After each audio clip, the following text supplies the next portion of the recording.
Hello friends, welcome to our channel.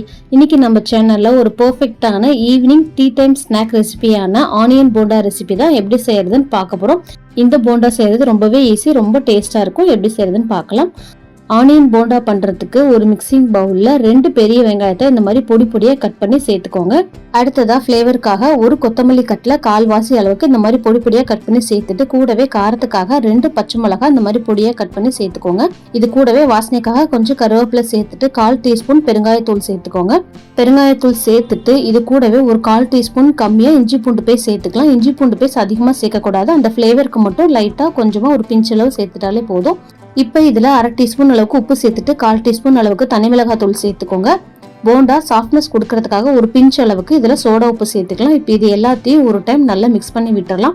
மிளகாத்தூள் உப்பு எல்லாமே வெங்காயத்தோட நல்லா மிக்ஸ் ஆகிற அளவுக்கு நல்லா ஒரு டைம் கலந்து விட்டுருங்க. மாவு சேர்த்து கலக்கிறதுக்கு முன்னாடி உப்பு காரம் எல்லா பக்கமும் இறங்குற மாதிரி இதை நல்லா பிசைஞ்சு விட்டுறலாம். இப்போ அடுத்ததாக மாவு சேர்த்துக்கலாம். நான் இன்னைக்கு இந்த சின்ன கப்பில் 1/2 கப் அளவுக்கு கடலை மாவு சேர்த்துக்கிறேன். நாம் சேர்த்துருக்கிற 2 வெங்காயத்துக்கு 1/2 கப் அளவுக்கு கடலை மாவு கரெக்டாக இருக்கும். இதில் வெங்காயம் தான் அதிகமாக இருக்கணும், மாவு கம்மியாக தான் இருக்கணும். அப்போ தான் நல்லா டேஸ்ட்டாக இருக்கும். 1/2 கப் கடலை மாவுக்கு 3/4 கப் அளவுக்கு அரிசி மாவு சேர்த்துக்கலாம். அதாவது பாதி அளவுக்கு அரிசி மாவு சேர்த்துக்கலாம். இப்போ இது எல்லாத்தையும் நல்லா மிக்ஸ் பண்ணி விட்டுக்கலாம். தண்ணி எதுவும் எடுத்த உடனே சேர்த்துறாம ஆரம்பத்தில் ட்ரையாக இதை ஒரு டைம் மிக்ஸ் பண்ணி விட்டுருங்க. ஏன்னா வெங்காயத்திலே லைட்டாக தண்ணி இறங்கும். அதனால ஒரு டைம் ட்ரையாக மிக்ஸ் பண்ணிட்டு தேவையான அளவு இப்போ தண்ணி சேர்த்துக்கலாம். எந்த கப்பில் நம்ம மாவு அளந்தமோ அதே கப்பில் 1 கப் அளவுக்கு நான் தண்ணியை எடுத்திருக்கேன். இப்போ இது தண்ணியை எடுத்த உடனே எல்லாத்தையும் சேர்த்துறாம கொஞ்சம் கொஞ்சமாக இந்த மாதிரி சேர்த்து பிசைஞ்சுக்கோங்க.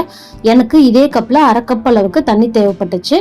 தண்ணி சேர்த்துட்டு இந்த மாதிரி கெட்டியான பதத்துக்கு மிக்ஸ் பண்ணிக்கலாம். இப்போ இதில் 1 கரண்டி அளவுக்கு சூடாக இருக்கிற எண்ணெயை சேர்த்துக்கலாம். எண்ணெய் சேர்க்குறப்ப போண்டா உள்ளுக்குள்ளே நல்லா சாஃப்டாக இருக்கும். எண்ணெய் சேர்த்துட்டு பார்த்து மெதுவாக இதை மிக்ஸ் பண்ணிக்கோங்க. போண்டா மாவை நீங்கள் மிக்ஸ் பண்ணும்போதே கரெக்டான பக்குவத்தில் மிக்ஸ் பண்ணுங்கள். ரொம்ப நேரம் வச்சிருந்து நீங்கள் சுட போகிறீங்க அப்படின்னா ரொம்பவே கெட்டியான பக்குவத்தில் இதை மிக்ஸ் பண்ணுங்கள். இல்லை நீங்கள் உடனே சுட போகிறீங்க அப்படின்னா நம்ம வீடியோவில் காமிச்சிருக்கிற இந்த பக்குவத்தில் மிக்ஸ் பண்ணுங்கள். அப்போ தான் கரெக்டாக இருக்கும். நம்ம கையில் எடுத்து இந்த மாதிரி உருண்டை பிடிக்கிறப்ப அப்படியே உருண்டை நிற்கணும்.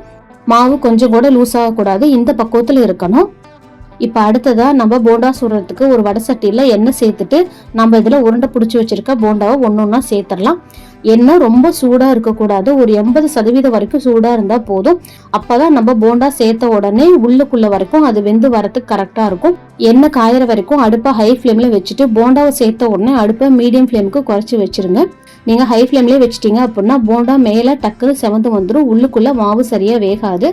நம்ம உருட்டி வச்சிருக்க போண்டாவை சேர்த்துட்டு ஒரு 2 நிமிஷம் வரைக்கும் இதை மீடியம் ஃப்ளேம்லேயே வச்சு ஒரு சைடு நல்லா குக் பண்ணதுக்கு அப்புறமா இன்னொரு பக்கம் இதை திருப்பி விடுங்க. எடுத்த உடனே நீங்கள் கரண்டி போட்டுட்டீங்க அப்படின்னா மாவெல்லாம் கரண்டியில் ஒட்டி போண்டா தனித்தனியாக பிரிஞ்சிடும்.